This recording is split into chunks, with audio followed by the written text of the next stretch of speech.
Қанның қоюлануы ауру емес, бірақ қандай да бір қауіптің белгісі. Егер оны сұйылтып, өз мөлшеріне келтірмесе, кез келген ағзаға теріс әсер береді, тіпті созылмалы дерттің дендеуіне себепші болады. Қанның қою болуы адамды ауруға душар ететіні бәріне белгілі. Оны сұйылту үшін дәрігерлер үлкен кісілерге аспирин кардио, тромбо және басқа да дәрілерді ішуді ұсынып жатады. Бірақ бұл дәрілерді ұзақ ішкенде асқазан мен түрлі организмге кері әсер беруі әбден мүмкін. Негізі таблетканы 3 ай ішсеңіз, кемінде 5-6 ай демалу керек дегенді естіп жатамыз. Мұндай кезде қан сұйылтудың табиғи әдістеріне көшу өте тиімді әдіс болып саналады. Сіздермен бірге дертке дау арнасы. Пайдалы ақпаратты көрмес бұрын арнаға тіркеліп, лайк басып, қоңыраушаны баса кетіңіз. Сіздің оп-оңай болмашы ғана әрекетіңіз бізді шабыттандырады. Қан адам ағзасының ажырамас бөлігі болып табылады. Оның міндеттеріне оттегі мен қоректік заттарды ішкі организмде тасымалдау ғана емес, бұл иммундық жүйені қамтамасыз етуде қоса алғанда бірқатар маңызды денсаулық функцияларын орындайтын жүйе. Қан өте қою болса, ұсақ тамырлар мен капиллярға ену қиын болады. Бұл оттегінің жетіспеушілігі анемияның дамуына әкеледі. Бұл жағдайда қанның ұюы, инфаркт немесе инсульттың пайда болуы ғажап емес. Мұның алдын алу үшін алғашқы белгілері біліне басталысымен-ақ арнайы маманнан кеңес алып, емдік шараларын бастау қажет. Қанның қоюлануы, сапасы су. Күнделікті тұтынатын судың сапасыздығы қанның қоюлануына ықпал етеді. Себебі қанның 80%-дан астамы судан тұрады. Егер адам сапасыз суды, атап айтқанда лас немесе хлорлы жиі ішсе, дене оның өзгеруіне көп жасушалық энергияны жұмсауы әбден мүмкін. Оның дұрыс құрылымды болуы өте маңызды. Өйткені оның негізгі міндеттері қанды сұйылту және қоректік заттардың сіңуін жақсарту болып табылады. Ағзаның қышқылдануы. Қалыпты жағдайда қанның аздап сілтілі реакциясы бар. Егер адам рационында қышқылды тағамдар көп болса, атап айтқанда сүт, жұмыртқа, тазартылған қант, қанның қоюлануымен бірге қышқылдану орын алады. Электромагниттік сәуле. Қанның құрамындағы шағын өзгерістерді компьютерде жарты сағат жұмыс істегеннен кейін байқауға болады. Қанның қатерлі ісігі. Ауру сүйек кемігінде тұтқырлықтың жоғарылауымен бірге жүретін қызыл қан жасушалары мен ақ қан жасушаларының көп мөлшерін шығара бастайтынына әкеліп соғады. Улану ағзаны ауыр металдармен және пептидтермен улау, күшті химиялық заттармен өңдеу нәтижесінде көкөністер мен жемістерде жиналуы әбден мүмкін. Қозғалыстың аздығы. Егер адам компьютер алдында көп уақыт отырса және спортпен айналыспаса, оның қан ағымы бұзылады. Бұл қанның тоқырауымен және қоюлануымен бірге жүреді. Жиі стресстік жағдайлар.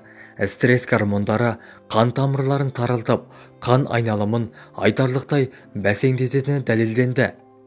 Авитаминоз ағзадағы аскорбин қышқылының және В тобындағы дәрументердің тапшылығы себеп болады. Қанның қоюлануының белгілері. Көру және есту қабілетінің нашарлауы, қан мен жеткіліксіз қамтамасыз ету нәтижесінде қоршаған дүниені қабылдау сезімдерінің біртіндеп төмендеуі байқалады. Осымен бірге құлақта шу пайда болуы әбден мүмкін. Тыныс алудың қиындауы. Жүректің қанды айдауы қиын болғандықтан адамда аритмия басталады. Ол жылдам тыныс алумен бірге жүреді. Тыныс алу физикалық күш салудан кейін де тыныштықта болады. Аяқ қолдардың шаншуы.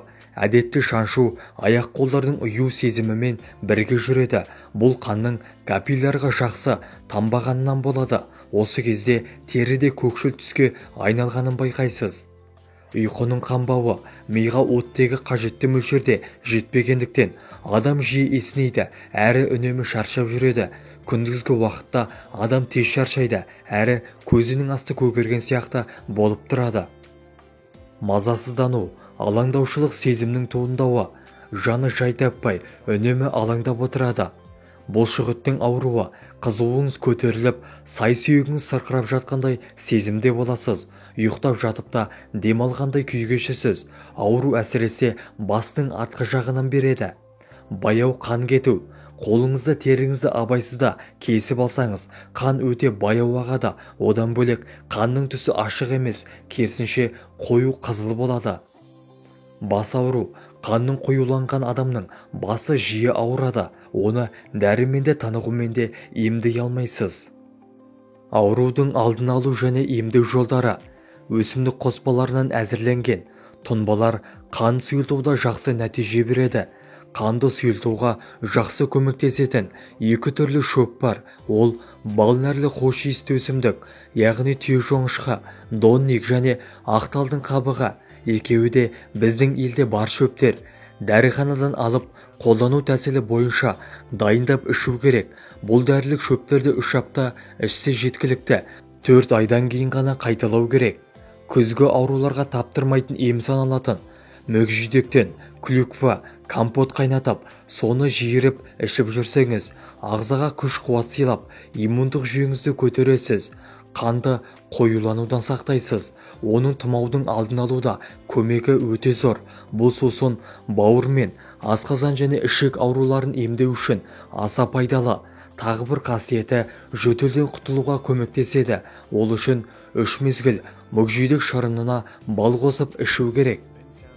Таңертең ұйқыдан тұра сала таза су ішіңіз. Талай аурудың алдын аласыз. Қанды судың көмегімен сұйылтуға болады. Жалпы адамдар аз көлемде су ішеді, ал ағзада судың көлемі аз болуы қанның қоюлануына әкеп соғады. Қан сұйылту үшін адам тәулігіне 1,5 литр таза су ішу керек. Қан қою болса, адамның есту және көру қабілеті нашарлап, буын аурулары пайда болады. Басы ауырып, аяғы мен қолын басқаруы қиынға түсуі әбден мүмкін. Біздің ағзамыздың 70% судан тұрады, ал ғалымдар адам бойындағы судың мөлшері небәрі 2%-ға ғана азайса, күш-қуатымыз 20%-ға әлсірейтінін дәлелдеген. Мұндай қатерге жол бермеу өз қолыңызда. Қанның қоюлануына алкоголь, ысталған ет, газдалған сусындар да ықпал береді. Оның орнына майлы балық және зығыр майы, балғын көкөністер, ақ қырыққабат, брокколи, жеміс-жидектерді, құлпынай, жүзім және ананасты үзбей жеңіз. Оған қоса зәмбір сусынын ішу өте пайдалы болмақ. Күнде таңертең 10 шақты кез келген жаңғақ жеуге болады. Ем болсын, видеоны жақындарыңызбен және достарыңызбен бөлісіңіз. Келесі видеода кездескенше сау саламатта болайық. Ауырмаңыздар, дендеріңіз сау болсын.